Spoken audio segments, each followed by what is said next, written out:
Why do people go bald? Why are baboons' bums red? What's a light year? Why do leaves go brown in the autumn? Why do monkeys like bananas? Why do some things glow in the dark? Why do animals not understand you? Why do my receipts fade after a year? Don't know the answer? Ask the Naked Scientists. This is Ask the Naked Scientist with me, Chris Smith, and with Tony Gillam.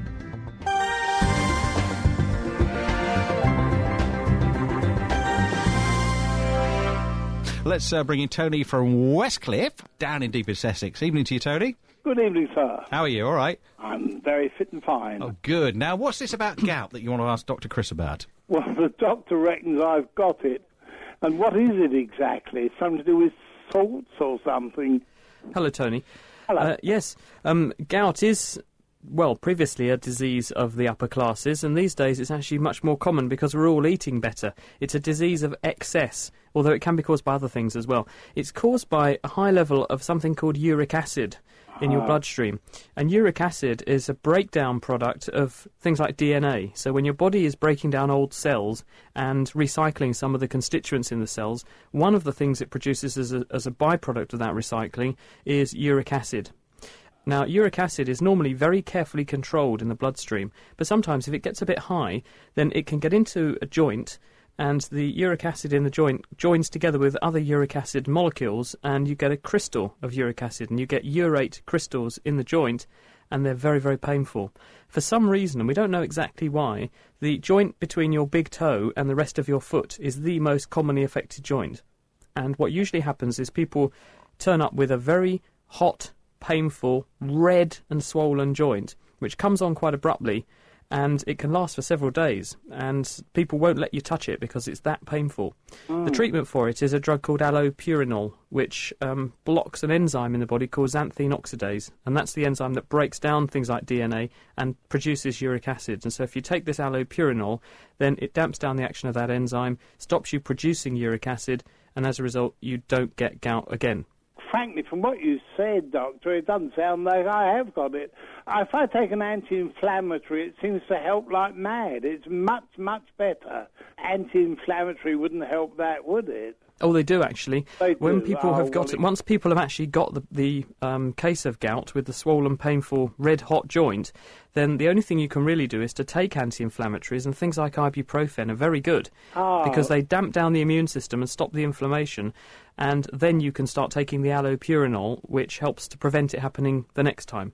And it came on literally one day it was not there, and the next day it was. Yeah, it does sound like it. There's another related condition which is called pseudo-gout, but that's something different. That's a different crystal. That's linked to calcium rather than uric acid. But they say they both respond to anti-inflammatories. So good luck, Tony. Thanks very much indeed, Doctor. OK, there's Tony Westcliff. Our first question for Dr. Chris Smith, the Naked Scientist tonight. How are you on radio astronomy, Chris? Let's have a go. All right, then. A question that's coming on the text. Jake is on the A14. He says, can Dr. Chris explain the difference between the radio telescope near Cambridge and the one at Jodrell Bank? I assume it's something more than just size, is it here, Chris? Well, size is important because the bigger your dish is, then the more signals that you can pick up from outer space.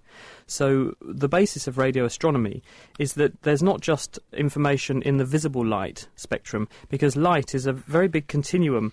There's a small part of light which we can see, but then there are other forms of light which we can't, which also contain information. So if you think of the light we can see, that ranges from very blue, purpley light through short wavelengths through to red light. We can see that. But then at shorter wavelengths, you have X-rays and gamma rays. That's ionising radiation, and ultraviolet. At longer wavelengths, you've got infrared and then microwaves and radio waves, very, very long wavelengths. We can't see those either, but they're still forms of light. So if you have a telescope which is looking up into the sky, which is detecting those radio waves, then you can still get information from things that are going on up beyond Earth's atmosphere in those different regimes. These either out into the infrared, or if you want to look into the powerful things like gamma rays and gamma ray bursts when stars blow themselves to pieces, you need different types of telescopes. And so a big dish is important, but one way that scientists have got round the size problem is, instead of having one massive dish like Arecibo, for instance, which is that massive construction, what you can do is to have lots of little dishes in one massive great array. And so effectively you've got quite good resolving power, but you haven't had to produce one continuous reflector, if you like. Ah, right, I see. And what sort of information are these telescopes gathering then? You say it's hidden in these things, the light that we can't see. What is actually being received? Well, let's take a good example of something, say, a star. If you have a star which gets to the end of its life, then the star produces a supernova.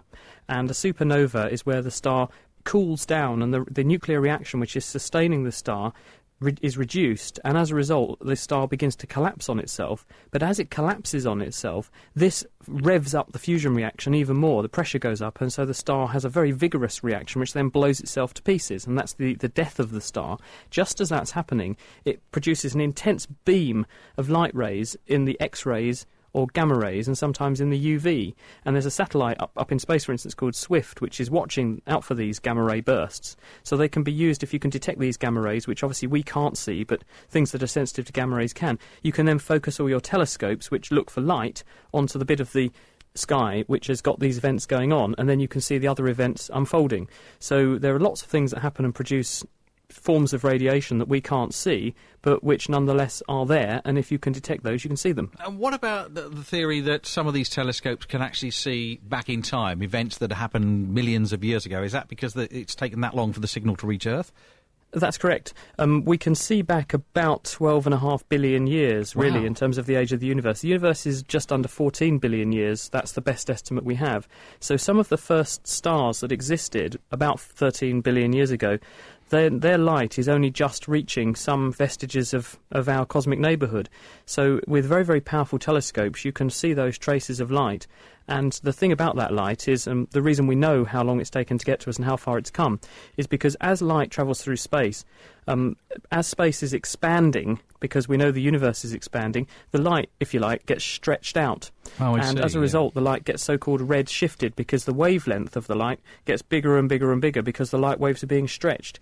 And as a result, the starlight, we know what the light should be in terms of its wavelength. It ends up being much longer than it should be, so we can use that red shift to work out basically how far that light's come through space, and therefore how long ago it left where it came from. And we know how fast light travels, so you can date and age the star that it came from. How fascinating. And just does it work in reverse?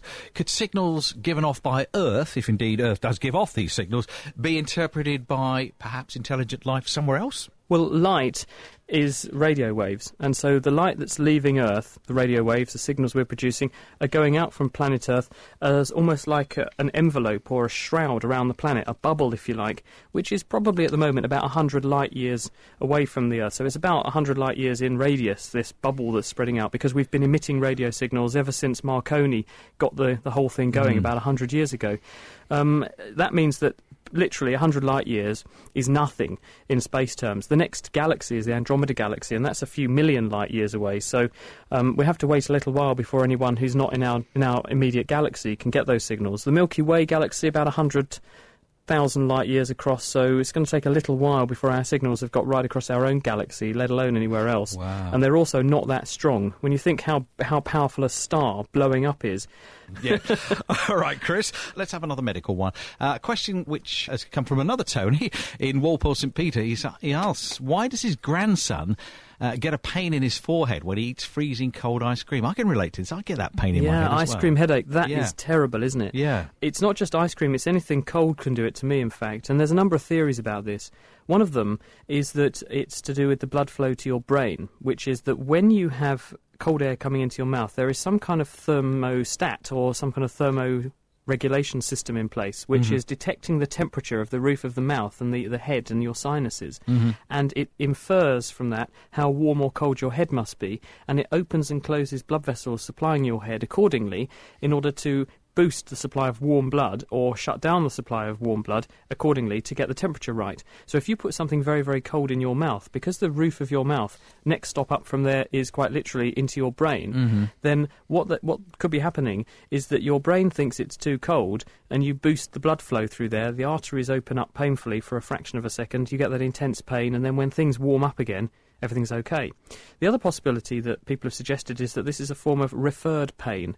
Now, the nervous system in some parts of the body isn't very precise in how it localises where a sensation is coming from. So, for instance, when people have a heart attack, for example, they often say, I can feel pain going down my left arm or up into my neck. Mm-hmm. Now, why should the pain, which is actually coming from the middle of your chest, be referred down your arm and up into your neck? Well, it's all to do with how your body develops as an embryo. And viscera, the bits of the body inside that run you, they don't need to have very accurate localization of where they are hurting when something's wrong with them, because there's not really that much evolutionary benefit to that. You don't need to swat a fly on your heart, for example, so you don't need to know where the fly is in terms of that sort of localization. And as a result, when you get pain in the heart, then the bits of the body that are connected to it in terms of how it developed in the first place when you were an embryo, they tend to also sense the pain. So that's why the pain is felt in the arm and in the neck. Now, in the same way, when you have ice cream headache, it could be that the pain which you're sensing, the cold temperature, is actually referred pain coming from the nerves which supply your sinuses and the roof of your mouth. And some of those nerve supplies are less accurate in localizing where the problem is, and so you think you've got pain coming from the front of your head, and in fact you haven't. Now, the jury's out in terms of which of those two explanations it is. It could be a combination of both, actually, but it's certainly a problem. Best way to cure it is actually to stop eating the cold thing and then take some deep breaths of the nice warm air in the room, and that warms things up. Or just clamp your mouth down and push your tongue against the roof of your mouth, because that warms things up as well. Oh, is this the same sort of theory that occurs sometimes when you go to the dentist and you think you've got an ache coming from an upper tooth when in fact it's a lower tooth? Normally, the most common reason that people get funny tooth pains is one, sensitive teeth, and this is just because, well, there's a number of reasons why you can get sensitive teeth, but this is where you've got stimulation of the nerve supply to the teeth by things like hot and cold foods. The other reason that you can get toothache when in fact you haven't is if you've had an infection in your sinuses recently. If you have a cold or something, then the roots to the nerve to the teeth in your upper mandible and your upper jaw, they run through the floor of the maxillary sinus. Now, the maxillary sinus is effectively the cheek. So if you were to sort of draw a triangle which goes from the bridge of your nose across under your eye, down to the edge of your jaw, and then back up to where you started, that sort of triangle, behind there is a big sinus. The bone is hollow, and that's your maxillary sinus, and there's a connection between that into your nose. So when you get a bad cold, you get virus in that sinus, which inflames the tissue and causes snot to build up and mucus, and can also get secondary bacterial infections. That's sinusitis. And because the nerve roots run through the floor of that sinus, the inflammation irritates the nerve roots, and as a result you can feel that you've got toothache because those nerves are normally supplying the teeth, and the body thinks these nerves are irritated, they're firing off, therefore there must be pain in the teeth, when in reality it's not. It's a problem in the sinus, and that's another example of referred pain. Oh, how interesting.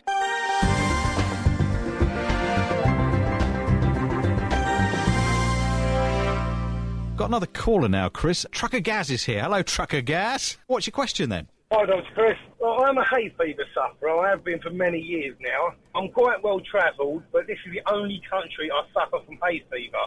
This year particularly has been quite a hard year for me. I've been to see my GP to change my medication, so I was on Telfast 120 milligrams.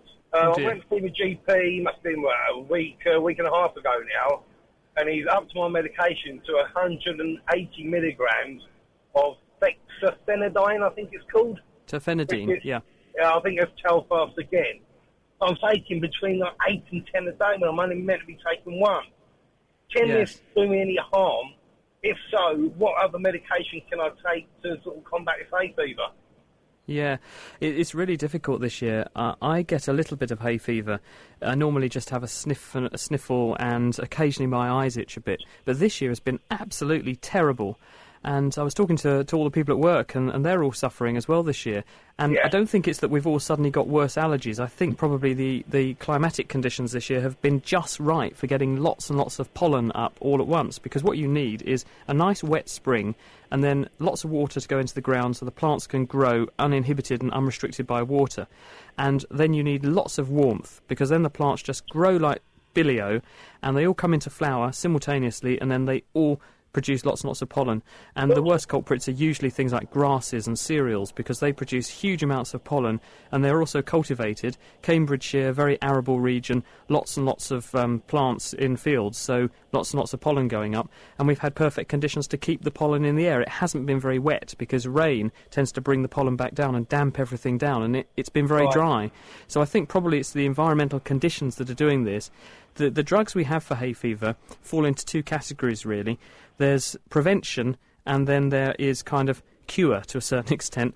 Right. The sort of prevention side of it is things like steroids. People can get you can get inhalers for your nose, and these are just a simple steroid which damps down the immune system by preventing you from getting the inflammation that goes with hay fever.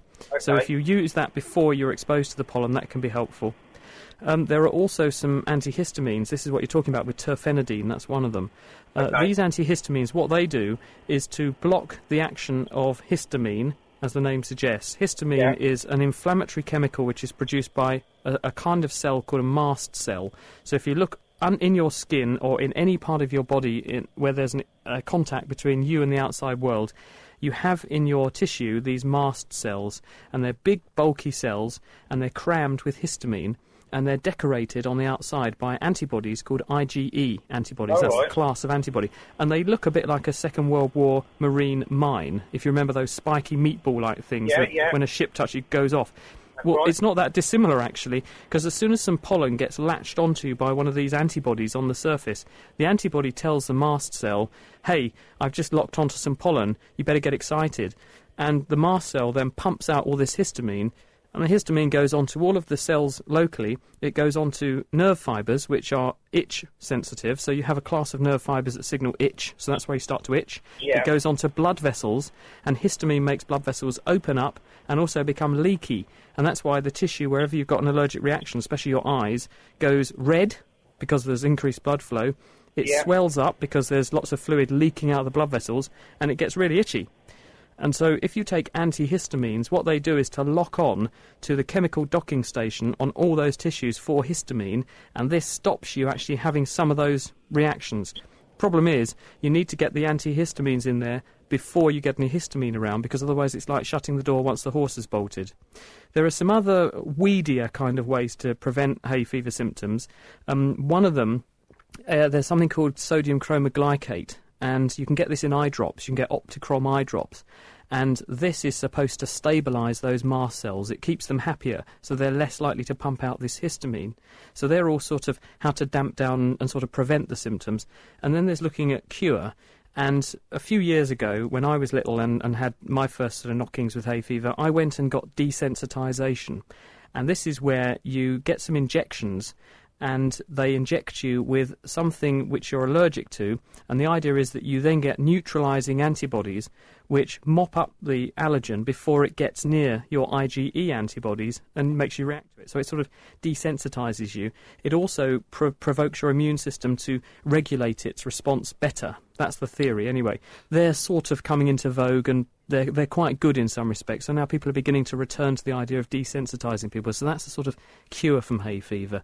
So that's sort of hay fever in a nutshell, really. All right, well, I think we've lost Gaz because he was on a mobile phone there, Chris. But what I'm not clear about is why is it that some people don't get it and some people do? That's the billion, million, trillion, 64,000 gazillion dollar question. Right. We don't know. What we do know is that the numbers of allergy cases have skyrocketed. In the last about 10 years, we've seen at least 100%, if not more, increase in the number of people with allergy. And the intensity of those allergies has also got worse. Now, what's usually implicated is this thing called the hygiene hypothesis. So the idea here is that we're living too clean a life, and we are exposing ourselves to too few of the normal stimuli for our immune systems. And instead of learning to react against things appropriately, the immune system instead reacts inappropriately, and it goes down the pathway that leads to allergy. Evidence in favour of this is reasonable. There's every reason to suspect that we've got it right in thinking that. It doesn't give us many clues as to how to stop the problem.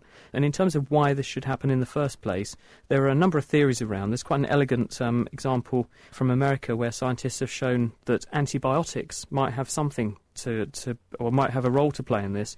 One theory is that when you are little and you get exposed to antibiotics, this wipes out good bacteria in your gut, and it makes fungi, which are not sensitive to the antibiotic, and yeasts grow too much, and these fungi and yeasts produce chemicals which damage some of the immune cells which are learning to recognise and tolerise, in other words, to not react to things that are generally in your diet and things like that.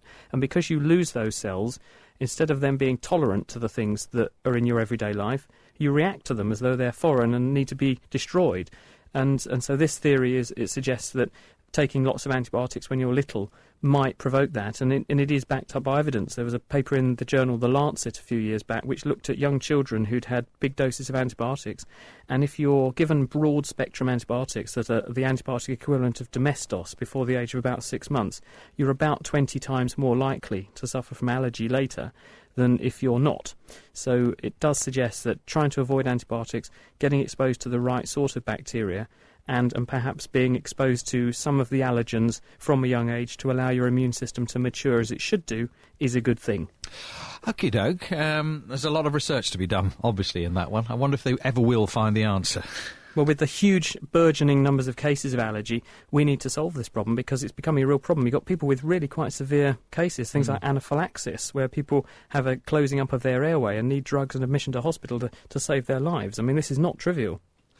OK, well, the jury is out, as you said earlier on that one. Let's bring Molly in now. Hello, Molly. Hello, Tony. And you've a question about mobile phones, I think. Yeah, well, about how it is that my daughter goes on to India and all that sort of thing.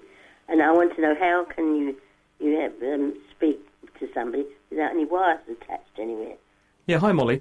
So, what's going on here is that mobile phones use what are called microwaves, which are a form of radio wave, to communicate between the phone handset and a radio mast, which is nearby.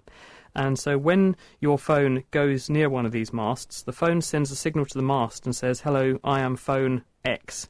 And the mast knows who everyone's phone belongs to. And when someone wants to ring that particular phone, a signal is connected from the exchange to that transmitter, and it then opens a two-way channel of communication. So you have one frequency which sends the messages to the phone, another frequency which is the phone sending your half of the conversation back to the transmitter, and in both the phone and at the other end, those digital signals are turned back into analog signals, in other words, sound waves that you can understand. So that's how you have a conversation. it amazes me. It's as if she was in the next room. The interesting thing, though, is that there is a delay on it. And that delay is all to do with the processing time, because it takes time to take the sound waves you're producing, work out what their digital equivalent is, because they're all encoded as a series of noughts and ones, and then to beam those to the transmitter, and then for the transmitter to then send them either via another transmitter or via satellite to you. And so there is a delay, and that's why you sometimes hear yourself back as a funny sort of echo, or you'll say something and the other person will take half a sentence before they react to you. Ah, now you know, Molly. I do, thank you very much. All right. Here's another one, Chris, on the subject of mobile phones. How does the technology work out the best route for your phone call in any given situation? Well, this is the cellular architecture, Tony, and that's why they're called cell phones, because people realise that there's only so many frequencies that you can use, because if you start to put lots of phones on the same frequency, they're all going to interfere with each other. Yeah, sure. So how do you solve that problem? Well, the answer is you have cells. So you have a set of transmitters which are arranged in this cellular configuration, and when your phone is in a particular cell, then it's talking to the transmitter on a certain frequency, and that is assigned to that phone. And then when you move to a new cell, then you are reassigned the communication which is unique to you, so that there isn't this overlap. And that's why you'll hear when you transfer between different cells, your phone will reconfigure and you'll get those funny dit-dit-dit-dit-dit-dit-dit noises coming over your car radio. It's your phone telling the nearest base station, hey, by the way, I'm here in this cell. And that way you can expand enormously the numbers of different frequencies you can use within each area of the country, because otherwise you'd only have so many frequencies you could use and you'd run out of them pretty fast, and you wouldn't have this situation where there are 60 million plus mobile phones in the UK rising at the rate of about 100% every couple of years. We'd run out of frequencies, but we haven't, because we've got this cellular architecture. How clever is that? That's excellent. Now, recent events in Northampton, of course, have made headline news right across the country. I'm referring, of course, to the Cryptosporidium, which is found in the water over there. Had a call from Jane, and she says, do you think, or do you know, if this Cryptosporidium would affect her tropical fish? She says she's been using bottled water instead. Is that a good or a bad idea, Chris? Blimey, she's got very, very posh fish, hasn't she? They're kept on types of bottled water. My God. I hope she hasn't got a very big tank. Yeah, that must cost a fortune to fill up. But is that a good thing or a bad thing? I mean, bottled water tends to be purer water, I would suggest, and maybe the fish are missing out, are they? Well, there's a misconception going on there, because bottled water isn't actually pure. All bottled water, unless it's actually sterile water and it's bottled as such and labelled as such, it could well be mineral water. And all that means is it's water that's come out of the ground and could have everything and anything in it. It certainly won't have been chlorinated in the same way as your tap water is. So in terms of its potential germ load, bottled water could be worse for you than tap water. Tap water is almost certainly going to be cleaner and more sterile. And you can tell this because if you go to some places where they have those mineral water dispensers, you'll see that they put a kind of cover over the water bottle if it's in sunlight, because sometimes if they're left in the sun, you'll see that they grow algae inside the bottle because there are tiny filaments or spores, or there are tiny particles of algae in there to start with, and they just start to multiply inside the tank, and they need sunlight because algae are plants and they'll grow. In terms of Cryptosporidium is an enteric, so intestinal parasite, which it lives in the guts of farm animals. And it gets, whenever there's, say, a flood or something, if a manure heap or a farmer has cleared out a cowshed, if there's a flood and it washes the water into a river, then that can be carried to a water distribution plant, and it can end up in the drinking water because these things are very, very tiny. They can also resist chlorination processes, for example. If you then drink that water, they can get into you, and they take up habitation in your guts, and they can produce things like diarrhoea, for example. So not very pleasant. I don't think that fish are going to be particularly vulnerable, for the simple reason that fish have to live in this kind of environment all the time. And I think they're well adapted to fending off these kinds of things, and I also think that the crypto probably isn't well adapted to life in the fish. That'd be my thought, my hypothesis. I need to go and check, but I don't think fish are vulnerable to Cryptosporidium. OK, Amrit wants to know what causes turbulence on planes, and another question, I can't get the name up, wants to know what causes wind, as in wind in the weather. OK, those are down to the sun.